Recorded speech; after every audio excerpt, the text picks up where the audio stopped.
ସବାରି ବସିବ ନାଇଲୋ ମୋ ମା ମାନେ ଆଉ ଗୋପପୁର ଦିଶିବ ନା।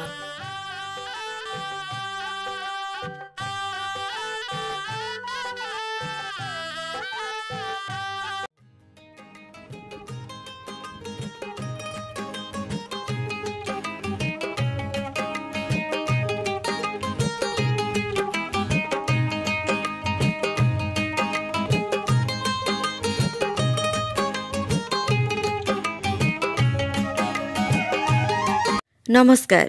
हजिला दिनर अभुला स्मृति को आपण मानंकु पुणी थरे स्वागत। राति आसिले आसे अंधकार, अंधकार आसिले आसे निद, आउ निद आसिले आसे स्वप्न, आउ स्वप्न आसिले आसे मनर नायक। अनुभूति और आवेगर अन्य एक वर्णिल उदाहरण हेउछि नुआ बोहू। पृथ्वी उपरु सूर्यर शेष स्पर्श उभेगला परे पूर्व आकाश रे खूब संगोपन रे गोटे नक्षत्र जलुथबार देखा जाए। लागे जेपरि से ही नुआ बोहूर रूप। खाली अपलोक नयन रे चाहि रहु आमे। साही माइबे मुह छुआर प्रथाटा एबे भी जारी रखती। किए 500 तो आउ किए सुना देई तांको आमे देखु। हेले आमर साथिरे लक्ष्य न थाए। आमर उद्देश्य आमे तांको पाखुरो चॉकलेट खाइबू।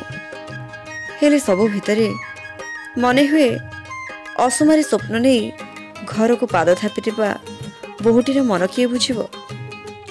वास्तवतार दिन मानकर सुंदरता को पछरे पकाई से नुआ जगह को आसे। बापा देथिबा सबु जिनिस को अति आदर सहित साइति रखे। निंदा अपवाद को से देहर गहना करे।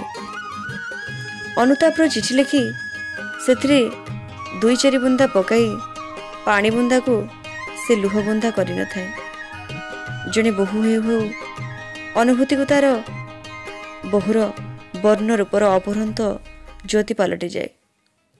आउ से ताको अनुभव करि पारेनी। सर्वस्व उत्सर्ग करी मनुष्य पलटि जाए देवी। रूपकात्मक अभिव्यक्ति भितरे प्रेमर केन्द्रबिंदु रे प्रेमर नुआ रंगर परिधि टाणी हो जाए। अनेक स्वप्न केतेक घंटा आउ केतेक कंटा समय गोटे बाली सीमेंटर घर भितर बंद हो जाए तापाई। किंतु से कोमल कल्पना रे निष्ठुर वास्तवताटा प्रलय आनी दिए। उजाड़ी हो जाए केते स्वप्न बंद हो जाए आशार गतिपथ। आउ आखिर अश्रुधारा ही सुनाव्या पलटि जाए। झीटी पलटि जाए नुआ बोहू। देवी पलटि जाए मंदिर रे पूजा पाई सत। हेले शोकारत नीरवता अंत चिरी खाली बुकु फटा चित्कार करे। जावतीय रोग और जंत्रणा रे छटपट हेले मध्य अंतिम मुहूर्त को स्वामीर स्पर्श को आहु अहिषु लक्षणीर आशा बांधे। धूलिर धरणी उपरे आशा अंकित गोटे धूसर घर रे खाली खोजी बुले जीवनर अर्थ। जीवनर अर्थ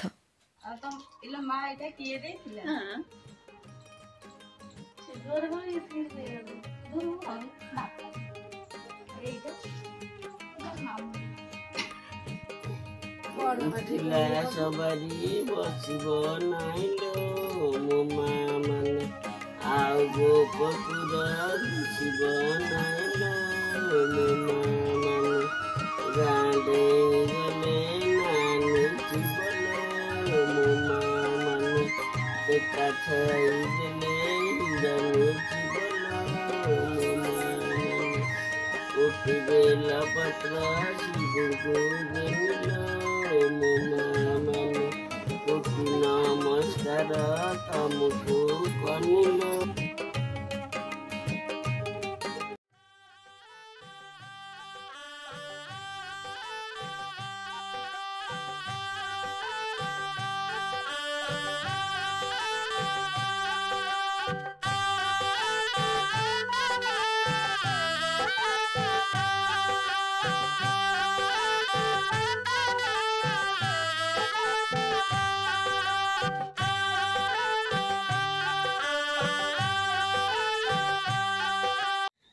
ଗାଁରେ ନୂଆ ବୋହୂ ଆସିଲେ ଆମେ ଖୁବ୍ ଆନନ୍ଦରେ ତାଙ୍କୁ ଦେଖିବା ପାଇଁ ଭିଡ଼ ଜମାଉ।